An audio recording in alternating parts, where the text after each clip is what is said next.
Hey, everybody, it's LeMent Tonight.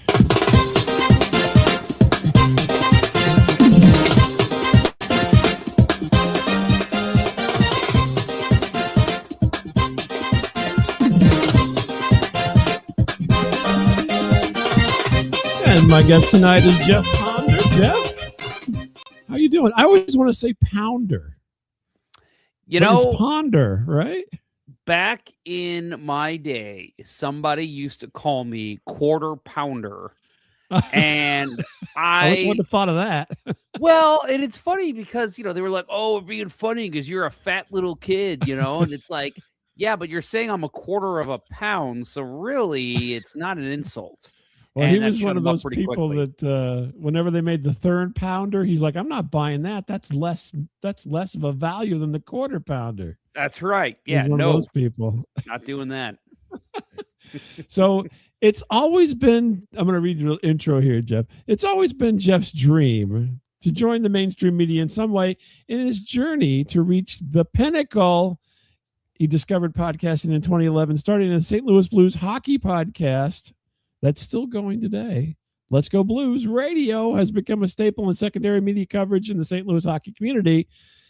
And tonight, he's entering into the world of comedy, or maybe he's already been there and he's just doing it here tonight as well. I don't know. We'll find out a little bit more. But Jeff, the stage is yours. Yes, thank you. And it's great to be here. This is the pinnacle. This is actually something I've been wanting to do, is join LeMent Tonight. So I'm going to lament a little bit. It is weird doing this remotely, a little bit of stand-up here. It's not something you would think that would have happened, 20, even 15 years ago. But, there's a lot of weird things that really aren't the norm anymore. Someplace I work right now, dogs in the office. Can you imagine that years ago? Back, Bob, maybe in 99, 2000 even. Hey, boss, I just rode in on my Buick Skylark, and as I passed the haberdashery, I thought, maybe it'd be fun to bring Fido into the office today.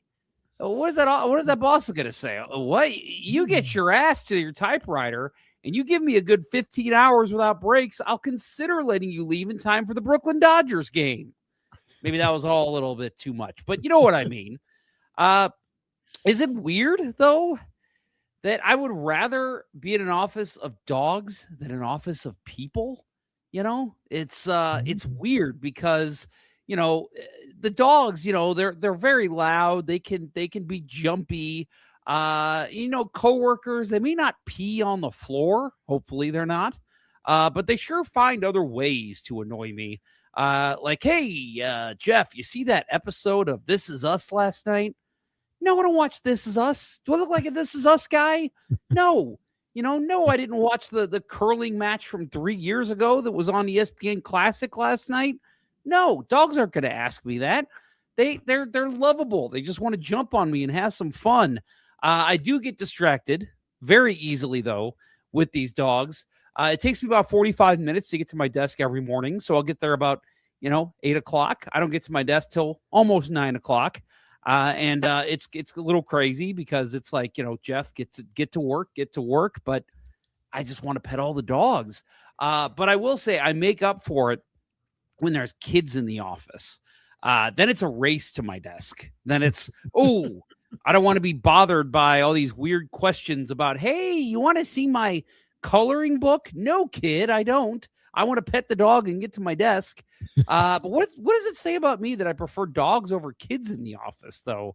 You keep hearing like, Mom, my iPad died. Dad, I'm bored. At least dogs just bark. I pat them on the head, give them a treat, and they're quiet until the UPS guy shows up. And, these kids, they're just always needing something, like they're humans or something. Thank you, everyone. I'm Jeff Ponder. You were great. Thanks, Bob, back to you. Yeah, fantastic. Here, let me give you a little round of applause here. Oh, that's so real. We have all these neat gadgets here on the plausible platform. If you go down, you can always clap. You can cry. Oh. Those dogs. Oh. I with a heart, everything. Anyway, Jeff, thanks for doing that. Was very fun. So you really work with dogs? Yes. Dogs are in the office every single day. It's great. I make a lot of jokes about working with the people I work with, but they're all good people too, and they are very welcoming to you bothering them and coming up and petting their dogs. And I'll say that's another thing that I do, Bob, is I forget my coworkers' names, but I don't forget their dogs' names. That's interesting. Well, they also have it hanging from their neck, so anyway. That's true. That helps. That does help. If the coworkers were to do that, you'd probably be able to remember. Oh, hey, Bill. Yeah. It's funny because they all have it on their desk, so like you walk by and you're like, oh, hey, Jeff. Oh, hey, Marcy. And you're like, I'm not Marcy. I'm Daphne. I'm just sitting at Marcy's desk. Well, get your ass out of Marcy's seat. She's gonna be pissed. So do people like get to walk the dogs then? Like, I mean, the dogs gotta, they sleep a lot, granted, right. But every once in a while they got to get up and go outside and whatnot. Or do you have an inside bathroom for the dogs? There is not an inside bathroom. That would be a very nice addition to the office. But no, people do have to get up and walk their dogs. And it is funny because there's times, when I'll be in a meeting and it'll be like, oh, hey, I got to bounce for 5 minutes. I got to take the dog for a walk. And I'm like, this is a place. I mean, it's funny because, you're like, this is a place of business, but you're also like, yes, go take care of that dog. That is more important than anything we're doing right now. That's right. That's right. We're going over this budget, but no, take that dog out. No, I'm just joking. Please take the dog out. Yes, please take that's fun though. It is. There was a recent discussion where I work about having a cat there besides myself. Of course. And so I was like, well, I'm up for it. Right. I know. Well, I like dogs as well, not to, but this was the discussion that my worry was because dogs tend to like stick to their owners for the most part. Right. And so they don't wander off, especially if they're fairly, I want to say good dog, but you know what I mean? A fairly loyal dog. They don't run around and take off. The cat will just be right out the door. Yep. And so then it's just going to be, I was just imagine it's going to be a series of incredible joy when the cat arrives and heartbreak when it runs out the door and we never see it again. Yep.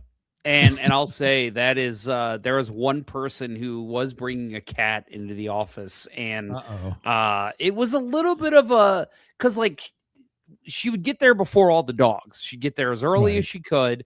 And the cat would usually just hide in the corner, no problem. But every now and then she'd come back to her desk from the bathroom or whatever, and the cat's gone.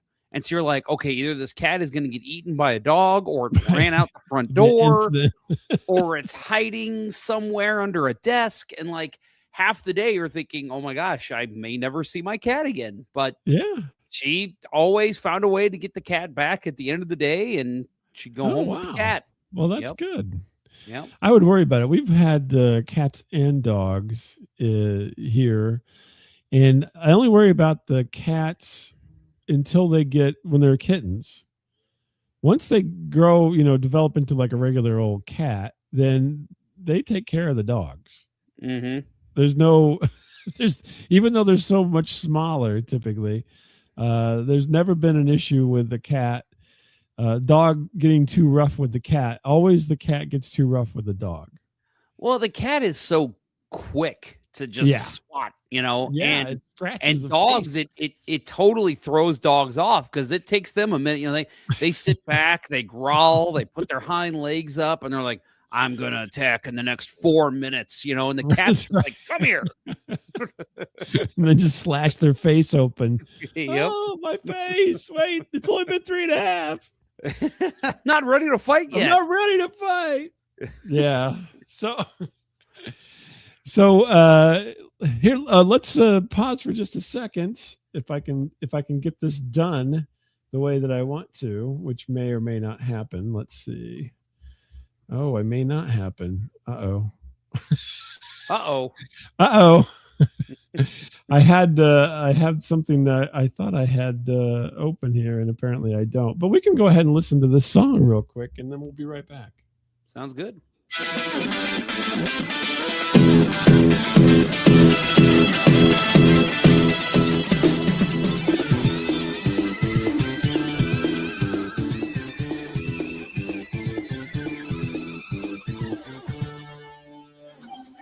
All right. Thank you very much. That was Gary Lime and the Fleet Tones, everybody. Thank you, Gary. Thank you, and good night. Oh, well, thank you, Gary. Normally, he's not so polite. So we're talking to Jeff Ponder here, and he's telling us about dogs in the office, which, I was expecting during your opening there that you're going to have some kind of butt-smelling joke. It takes me 45 minutes to get to my desk because I have to smell all the butts. Bob, I leave the low-hanging fruit to you. Oh, thank you. I was like, any minute, he's going to do a butt-smelling joke, I swear. Bob's just, here comes the butt-smelling joke, yes. It's like, I got to check out everybody's scent from this morning, see how they're doing. What they have for dinner last night. That's right. What was breakfast you got some chicken broth for dinner. Oh boy. Yeah. Oh, Chipotle. All right. So the other thing that you do is you do some marketing work. That's true. Am I wrong on that assumption? No, you're right. I'm marketing and e-commerce is a lot of what I do. So you can hear me with dogs? podcast. Not about dogs. No, I don't do it with dogs. Unfortunately. Okay. No, I podcast at night, and I'm a marketer by day. Oh, okay. Yep. And I thought we're a modern day superhero there, Bob. Yeah. So this marketing business, I have said, and I actually told my children this. I said, if there's a skill that you can learn in this day and age, it's marketing. I think that usurps many, many other skills right now. I mean, obviously, if you wanted to be a tradesperson, like an electrician or a plumber or whatever, but I'm saying if you're going to be like a non-tradesperson and be more of a business person or whatever, marketing should be number one. Yes. Yeah, I agree. It's something that we all do all the time. We just don't realize it. When you're on social media, a lot of what you're doing is selling yourself. So, if you're trying to make it, I have somebody I know that was just trying to get big with weight loss. He had dropped about 100 pounds. That's funny. Get big with weight loss. That's hilarious. Big with weight loss. Is that a marketing gimmick? I think I just came up with that for him. I'll have to make sure he sees this. Get big with weight loss. Get big with weight loss. But yeah, he was trying to market himself as, somebody who's losing this weight. Come see my transformation. But the problem was that he was posting like once a week and so we just talked and I'm like, dude, if you're doing a weight loss transformation, you got to post daily, and that's always the cliche, right? With social media is post daily. But when it comes to like a niche, like a something like that, it is very important. And so, yeah, you think about it, everything you're doing every day, you're marketing yourself. Yeah, exactly. And I think not everybody has the capacity to understand the aspects of marketing, right? So you're like, oh, no, like your friend, I post once a week. That's marketing. And it's like, how many times did you see a Coca-Cola ad today? Once a week? I don't think so. Well, and then there's things like Bob, how we met, one of those websites where you find. Wait a minute, we're not gonna get. No, I'm just joking. Potential. No, not okay. No, we're not. We are not talking about Meet Cute. But the other time we met, the second time when we caught back up. It was something that was like, hey, I'm an expert in this field.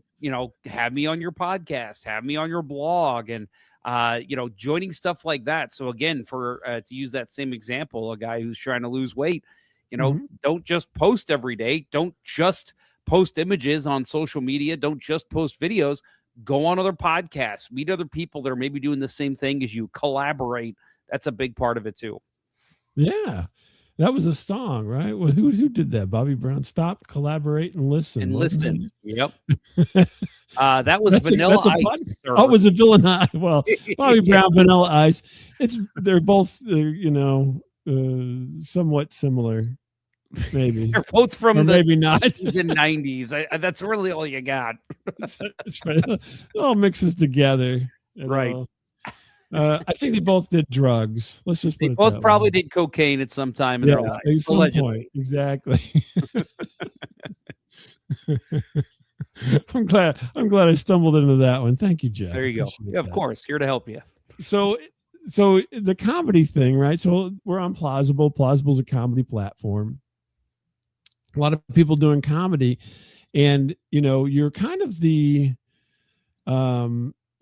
sole proprietor, right? So you're the person, you're the everything person whenever you're doing that. So do you have any advice for people who are doing comedy, how to sell themselves to get to perform at other places and so forth, or get to be even recognized, I guess? Well, the big thing I would say is again, we mentioned the gentleman trying to lose weight and kind of get big on social media. You need to have a something for you, something that makes you that people will recognize. Bob, you're a cartoon cat. I guarantee there are no other cartoon cats on Plausible right now. You never know. I'm not taking a look around, but yeah, you never know. You never know. And It's so becoming a trend, I think. I'm a big trendy all of a sudden. That's true. Yeah, look out for all the blue cats that are going to be coming out of Plausible. But no, guy like Jim Gaffigan, what's his big thing? Everybody knows Jim Gaffigan. His belly. He's the belly, the hot pocket guy, the dad humor guy. So didn't he say stop, collaborate, and oh no, it's different. Yes, that was he was backup in that song. That's right. And I'll just say, when you think of somebody like Drew Carey, who was, big still big, but when he was getting big there in the 90s with the Drew Carey show and Whose Lines It Anyway, he actually got LASIK pretty early on in LASIK's existence. And then he started going around not wearing his glasses, and people hated it. And so he started wearing glasses again because he said, that's how I'm known. He had the big, the military glasses is what he had. Those big, thick frames. That's right. Yep. I think because he was a Marine, but I don't know if people know that. Drew Carey was a Marine. Crazy. Yep. Yeah. Think about it. His first appearance, you know what was on? Tonight Show, wasn't it? Yes, with Johnny Carson. He got called over to the couch. The terrible thing is I remember watching that, which is terrible. Too. I know we're old. We're old. Yeah, guys, and he had the big glasses, and that's the only reason I think it was from that performance. He talked about being a Marine, and referred to the glasses, I think, as part of his bit there. And then Johnny called him. This is at the end of the Carson era. Yep. If I recall, probably within a year or just a little more. So. Yep. But so having yourself kind of finding how you can stand out. So everybody wants to kind of be a jack of all trades, but really the question is, what's the sentence people can use to describe me? And so again, when you think of Jim Gaffigan, it's the dad humor guy, it's the food guy. Jerry Seinfeld's the what's the deal with guy, What's the deal? Well, airline food. Exactly. Yeah. Bob LeMent is the cartoon cat guy, So have your own niche, find your own thing.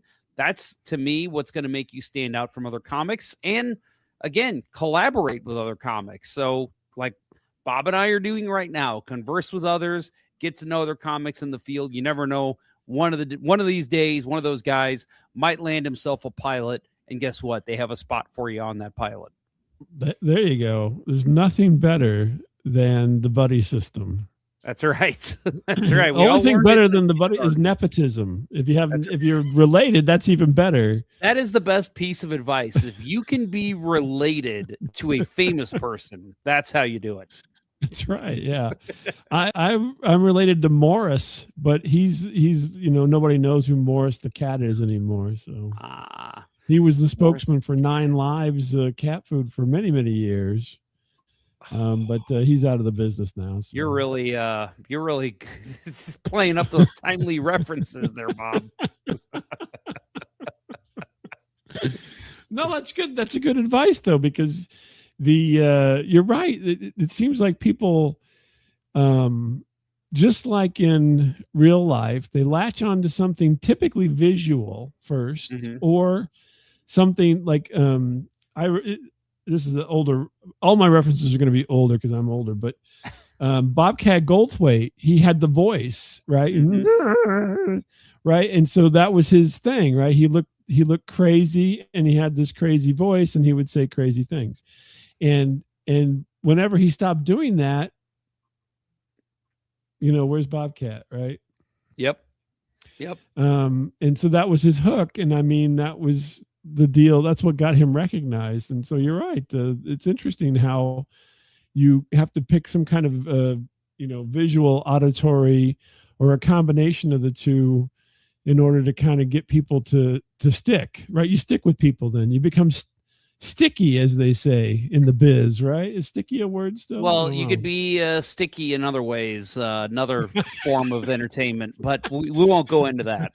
That's well, with the dogs. Right. No, and I'll say, think of Lewis Black. I mean, I know it's in his name, but what color do you associate with Lewis Black? Well, and he's got a certain delivery. He's always kind of yelling, right? And he's always on the darker side of things a lot of times, I believe. Yep. And then Larry the Cable Guy, always, and Jeff Foxworthy, they all have their own niche, their own personality. That is, and I'm not saying, obviously these are the extreme examples. Not every person's going to make it big, but that's where a lot of these guys, I mean, if you ever meet Larry the Cable Guy, not in character, he is nothing like that, but he learned, if I do this, I got to remember the audience. His real name, I'm trying to remember.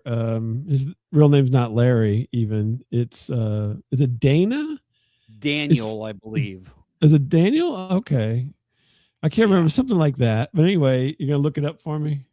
Yeah, I got Daniel Lawrence Whitney, I believe. There you go. Dan Whitney. That's it. Dan Whitney, which is as far away as you can get. Dan Whitney is a yuppie. Yes, it is. 100%.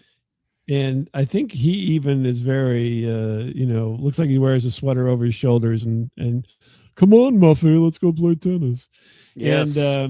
And so, he's Larry the Cable Guy with the cut off flannel and all that good stuff. Yep. Interesting. Yeah, it is interesting how that works. You're right. And I don't know that people really put that much thought into it because they're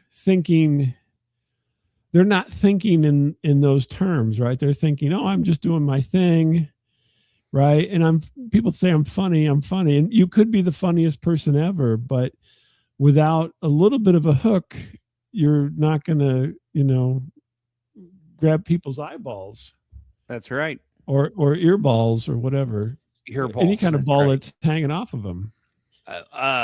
Tennis ball. We're getting into the sticky conversation again here, Bob. All right. We're going to take a quick break. And when we come back, we're going to play a little game. How's that, Jeff? Sounds good to me.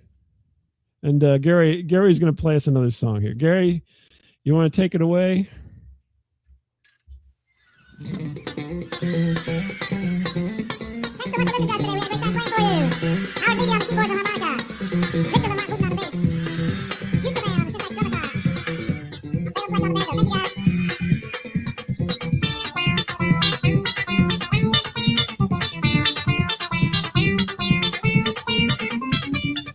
All right. Thank you very much, Gary. Thank you very much. And that's what she said. I hear you, Gary. Thanks for being here tonight, Gary, you jerk. Bob, you are a grade A asshole. I know. We get along so well here on the show. So we've got a game that we play here. And I'm going to read them off to you. You can decide which one you want. I know you've got this list ahead of time, so you have probably got something chosen already, but I'm going to run through it really quick. The World Gone Mad, funny commentary on crazy happenings. What a Story. I will ask you to tell everybody a story. I'm going to pick a random topic. Mind Guck. You got to come up with the most crazy piece of trivia and try to make us believe it. You are the expert. You got to pretend to be an expert on a topic that I choose. and try to make it believable. And word spew, I'll give you an identity, and you need to respond to random words as that person. Example, Benedictine monk, and the word is calligraphy. Obviously, all this is meant to be funny. Jeff Ponder, what say you?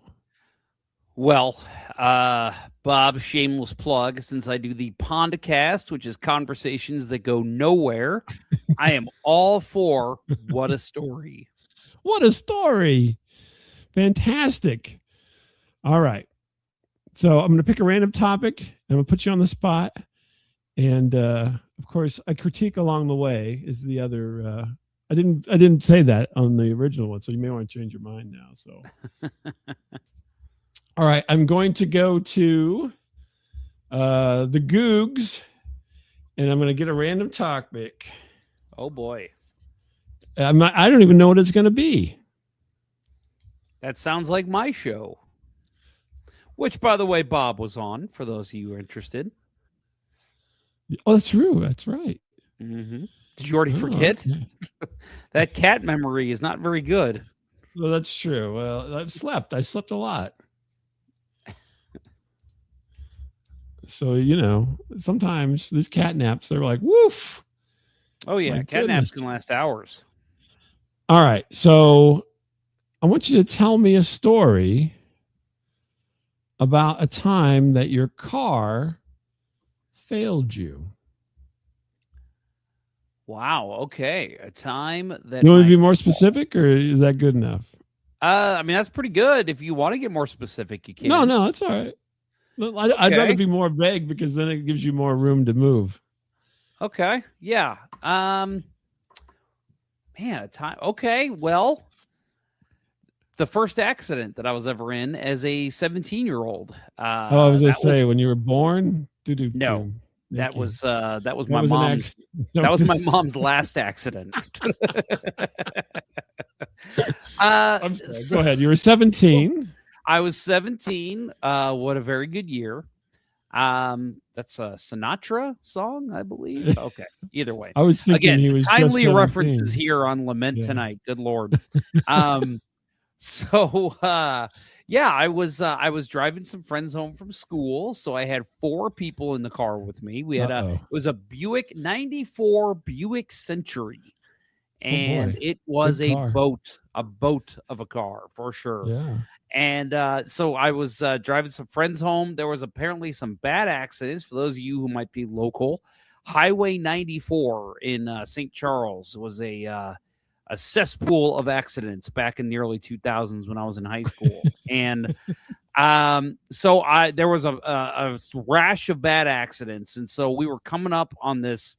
We were probably going about 55 miles an hour, and there was a dip in the road where you go down. And so we could see up, and we saw all these cars at a dead stop. And so we're going up the hill, and I go to hit the brakes, and the brakes aren't working at all. I am pushing somebody down. out to get you. I think someone, is cutting the brake still a thing in the 90s? I guess it probably was. It was in the 90s for certain. Yeah. I think it happened a lot in the Rockford Files, but that was the 70s. That's true. In the 90s, I'm trying to think. I think Urkel had his brakes cut in an episode. Yeah, that the time when he ran over a school bus of children. That was a horrible episode. Right. I can't believe they aired that one. And he goes, you know what he said? Did I do that? I do that? Yes. So I ended up, so I swerved, and I thought, okay, because it was one lane that was bad, and the other lane was kind of moving. So I thought, okay, I'm going to swerve into the grass. So I swerved to the right, and I went into the grass, but then my wheel locked, and it flung me back the other way because I turned so quickly.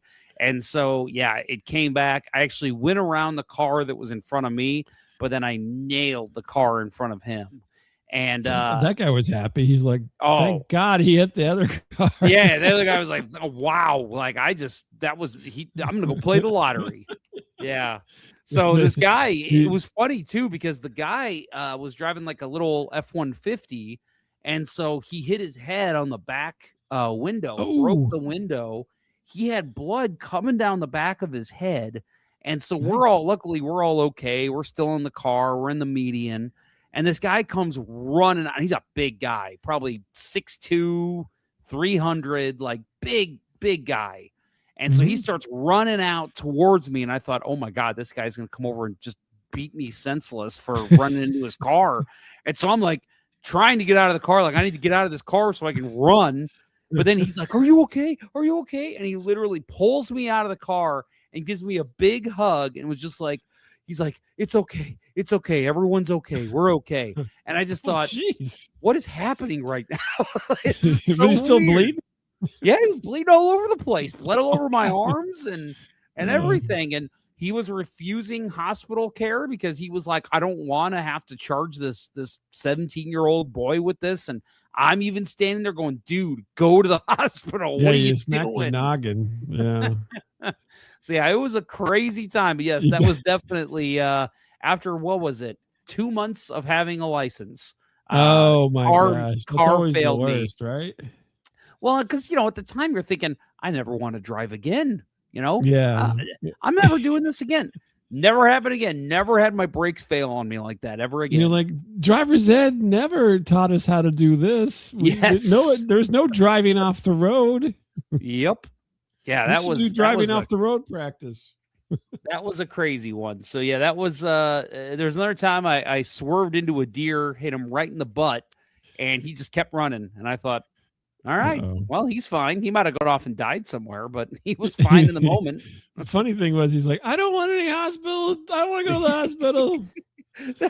This poor boy, he doesn't need to get any vet bills.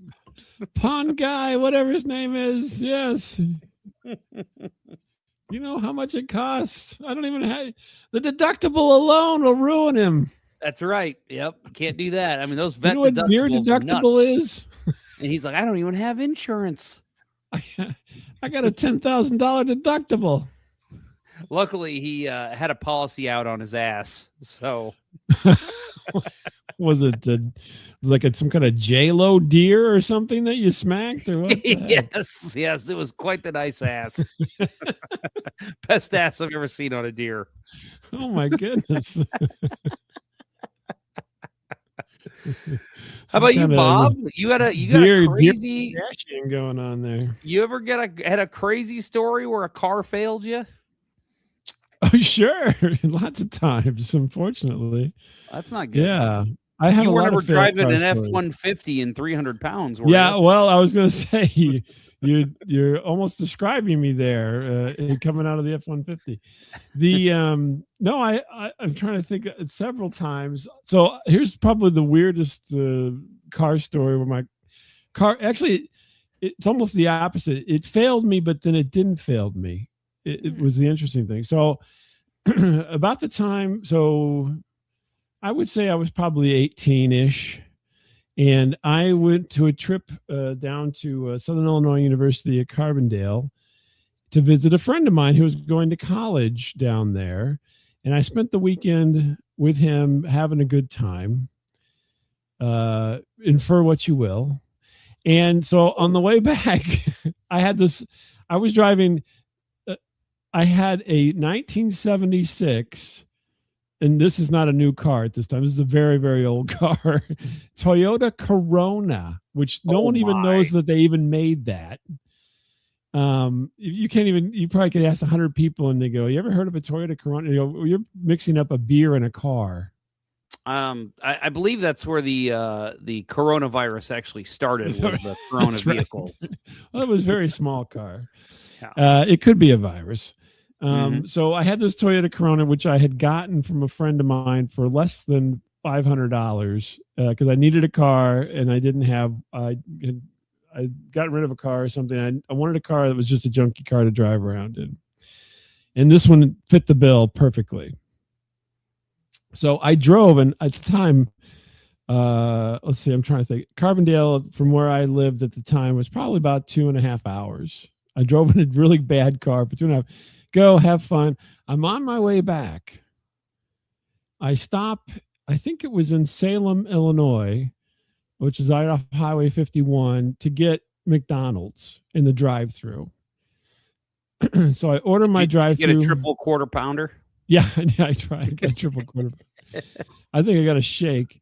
And so I get my food. I pull up to the drive-thru window. My car starts smoking. Like smoke is coming out from under the hood. I'm like, well, this is weird. And I mean, I'm sitting there waiting for my food. Smoke's billowing out from under the car. They don't even say anything, these kids at the drive-thru. They hand me my food. I pull up and I'm like, this is not right. I pull up as away from the drive-thru. I throw it in park. I hop out. I open the hood. It is all on fire. Oh my. I was like, woof. I pull up the hood. Woof. Flames. The insulation in the hood is all on fire. The engine is on fire. Like the air filter is on fire. And I'm standing there and I'm like, and now I forgot to mention I'm shirtless. Oh, I was just in a pair of shorts with no shoes. This story just got sexy. I got no shoes. I got no shirt. I run into the McDonald's to the counter as if I forgot, they'd messed up my order. And I go, hey, can I have your fire extinguisher? And the kid goes, what? And he goes, shirtless, shoeless man. Yes. I'm guessing this was the middle of the night.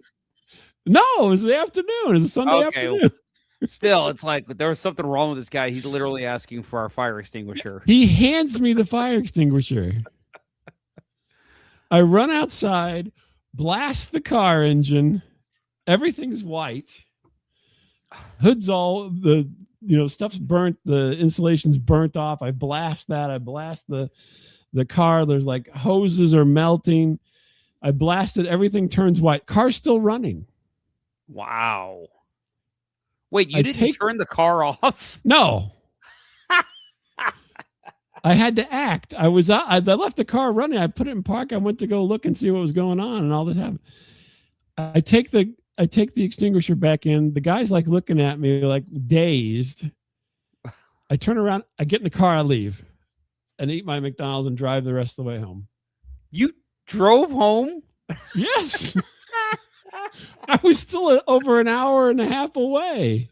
That is incredible. And I never fixed the car. Never fixed it. What mistake you made was you didn't need the fire extinguisher. You already had the shake. You should have just poured the shake. Oh, that's true. Well, I wasn't going to waste a good shake. I mean, that probably cost me 75 cents at the time. You might as well just waste the good fire extinguisher. That's a great point. Solid. Yeah.